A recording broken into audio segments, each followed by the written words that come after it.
திராவிட model ஆட்சிக்கான அர்த்தம் என்னன்னா, பொம்மை முதல்வர் ஸ்டாலின் திறந்து வைக்கிற எந்த ஒரு திட்டமும் தொடர்ந்து செயல்பாட்டில் இருக்காது அப்படின்றத சொல்லாம சொல்றதுதான் போல. பள்ளிக்கூடங்கள்ல அரசு கல்லூரிக்கு திறப்பு விழா நடத்துவது, தனியார் திருமண மண்டபத்தில் வேளாண் கல்லூரியை நடத்துவதுன்னு விடியா ஸ்டாலின் ஆட்சியின் கேலி கூத்துக்கு எல்லையே இல்லை. இந்த வரிசையில் ராமநாதபுரம் பிளமிங்கோ பறவைகள் சரணாலயமும் மாறிடுச்சோன்னு வருத்தமாக சொல்றாங்க இயற்கை ஆர்வலர்கள்.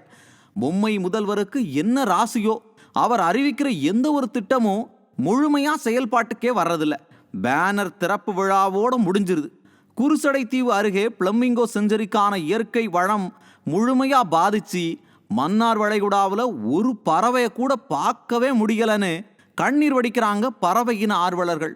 கடல்ல எண்ணெய் கசிவுகள் கலந்து ராமநாதபுரம் மாவட்ட கடலே மாசுபட்டு கிடக்குது. கடல் உயிரினங்களுக்கு ஆபத்தா மாறிவிட்ட எண்ணெய் வேதிய கசிவுகளால பிளமிங்கோ, கூளைக்கிடா, கரண்டிவாயன் போன்ற வலசை பறவைகளும் ராமநாதபுரம் மாவட்டம் பக்கமே தலையை வைக்கல.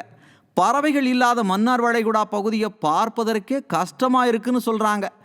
இதே நிலைமையில தான் கன்னியாகுமரி, திருநெல்வேலி மாவட்டங்களும் சுற்றுச்சூழல் பாதிச்சு பறவைகள் வெளியூர்களுக்கு ரெக்கையை விரிச்சிடுச்சுன்னு புலம்புறாங்க இயற்கை ஆர்வலர்கள்.